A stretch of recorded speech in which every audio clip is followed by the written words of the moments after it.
Alrighty, so I want to apologize for the lack of videos recently. Life has been a little bit hectic, so we're going to try to get back onto schedule here. But I have my update video for you all, going over what I've changed with my builds gear-wise. And this video will be posted in the description and the comments of all of my build videos. And the reason for that is because, as I've been trying to get across for a very long time, builds and PvP in this game are much more than just the gear that you're wearing.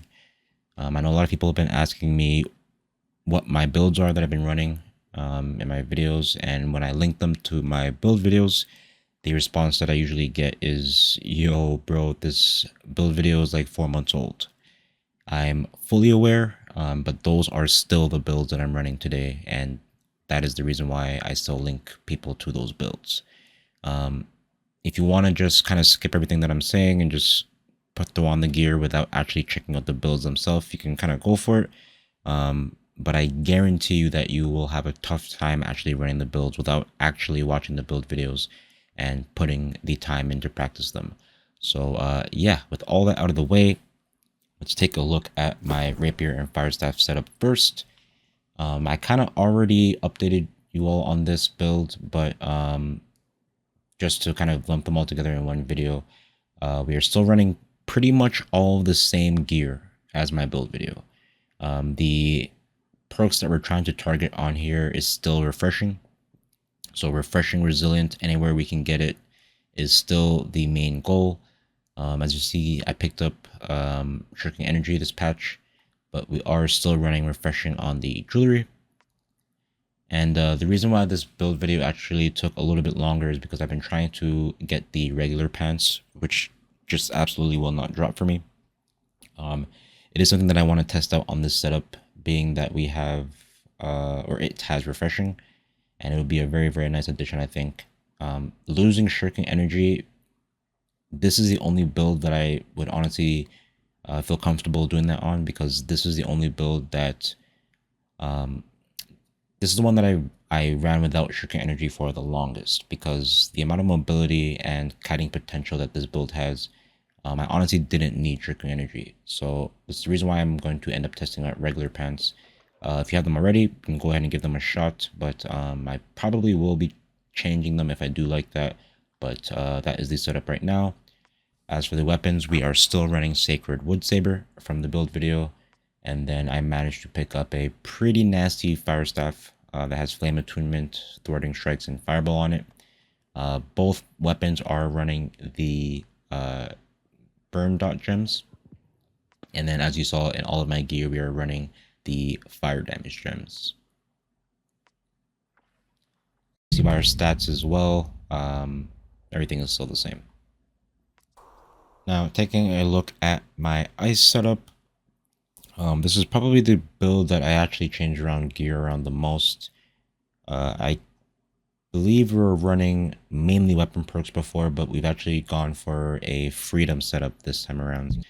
Now, as for the rune glass gems, we are running ice damage in all of our armor pieces. But as you can see, we are running 4 pieces of freedom with our ice setup now. So until I can get some gold pieces, we did end up dropping Unending Thaw, but honestly, it wasn't really a huge part of the build, so I don't mind losing it for the time being. But yeah, 4 pieces of freedom, shirking energy, and omnidirectional evade. I don't have the full gems for it yet. I'm still trying to farm the glyphs that I need to get the last 2 pieces here, but running the Champion's Amulet, Champion's Ring, and then that Purifying Toast and Nimble on our earring. I did change my Rapier from the Officer's Ceremony from the PvP track over to the Keen Rogue Sundering Riposte. I actually find that, well, it was for 2 reasons. One, to get Sundering Riposte on our Rapier so that we can fit more freedom pieces, because previously we were running both Sundering and Omni on our gear. But on top of that, I wanted to get Rogue because the way that this build ends up playing out, a lot of the time when you're getting your damage in, it is into somebody's back, because they're usually trying to run away from our ice abilities. and this is how it's been for a very long time. So this has been a setup that I wanted to try on this for quite a bit, but being that Officer Ceremony came out, I really didn't need to run it because that Rapier is so damn good. But yeah, now that we are trying to go for freedom and we needed to get Sundering Riposte on our Rapier, I found that having Rogue and Sunder and whatever else you can get is a really noticeable setup. And then as you can also tell, we are running the physical damage gems instead of the ice dot gems because of that slight difference in how this build plays out compared to our fire build.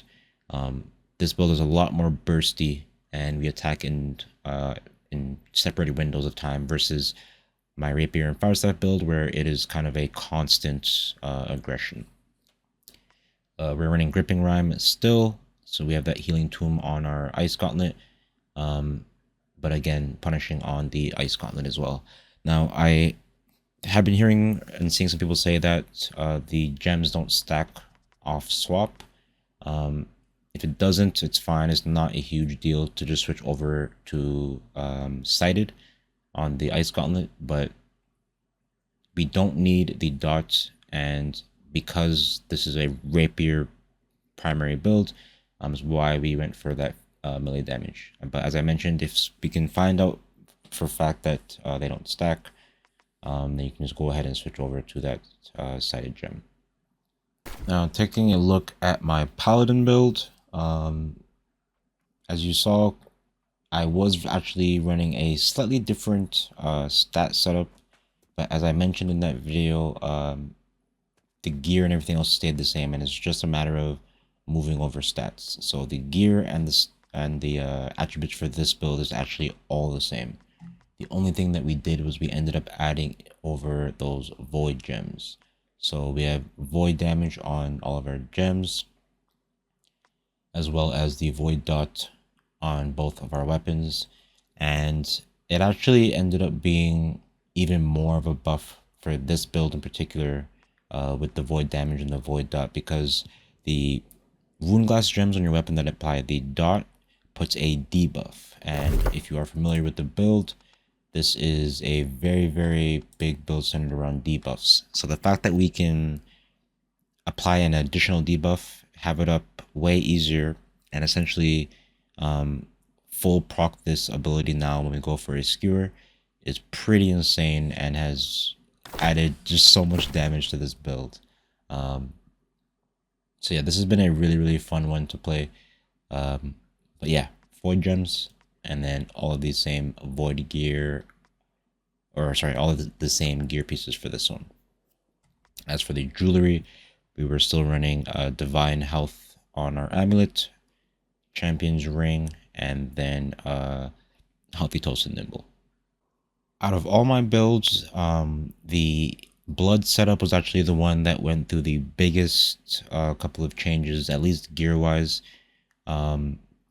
I actually still haven't made a build video for this yet, but I'm actually happy that I didn't, because the gear has kind of switched around quite a bit since my last version of it last patch. If you've been watching the stream, we have turned this into a lightning blade build. It is still a blood rapier build. My stats are still the same as what I was running in my last version of this build. I'm going to go more in depth on this actual setup, what I've changed, how it functions now, but just so you guys can get an update on what I've changed, as I mentioned, we've gone for lightning damage on this setup on top of our bleed damage. So I've changed my rapier over to a shirking lightning rapier.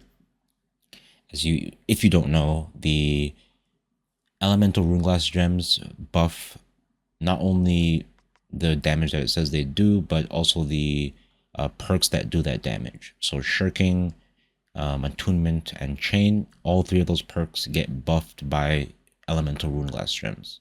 So I've been wanting to test a setup like this for quite a while, where we did a hybrid elemental build just with our gems and perks on our gear, not using an actual intelligence weapon. Now we are using an intelligence weapon on this build still, technically. Well, both of these are still intelligence weapons, but I meant kind of like not running Fire Staff, Ice Gauntlet, or Void Gauntlet. Now, Vicious Quintondo has made a switch from Deadly Flourish over to Quintondo, and like I mentioned, I will go more in depth on this setup and how it functions and what I've changed. But just taking a look at my gear and everything, similar to all my other setups, we're running, we're buffing our main source of elemental damage. So we've got all lightning damage on our gear here, lightning dot on our rapier, and then we have the energizing electrified on our blunderbuss. And then, as I mentioned, we're also running shirking lightning and chain lightning. Now, this is a very, very interesting build. The jewelry is also same. I kind of changed out a single piece. I'm still running that thrust protection amulet because we're running that 100 con, but I have picked up a really, really nice new ring as I get a pretty annoying lag spike here. I've been getting this all night, but the ring adds 5% lightning damage. So we did drop one source of damage over time duration for this. So our actual bursts will be doing less damage, but our overall damage on the build is going to be much more consistent because we have that electric damage that's being buffed by 15%. Now, as I mentioned, I will go over this much more in depth. The video will probably be coming out following this one. But yeah, if you have any questions at all, please let me know. That is what I am running on all my builds this patch. But as always, thank you all so much for watching, and have a great day.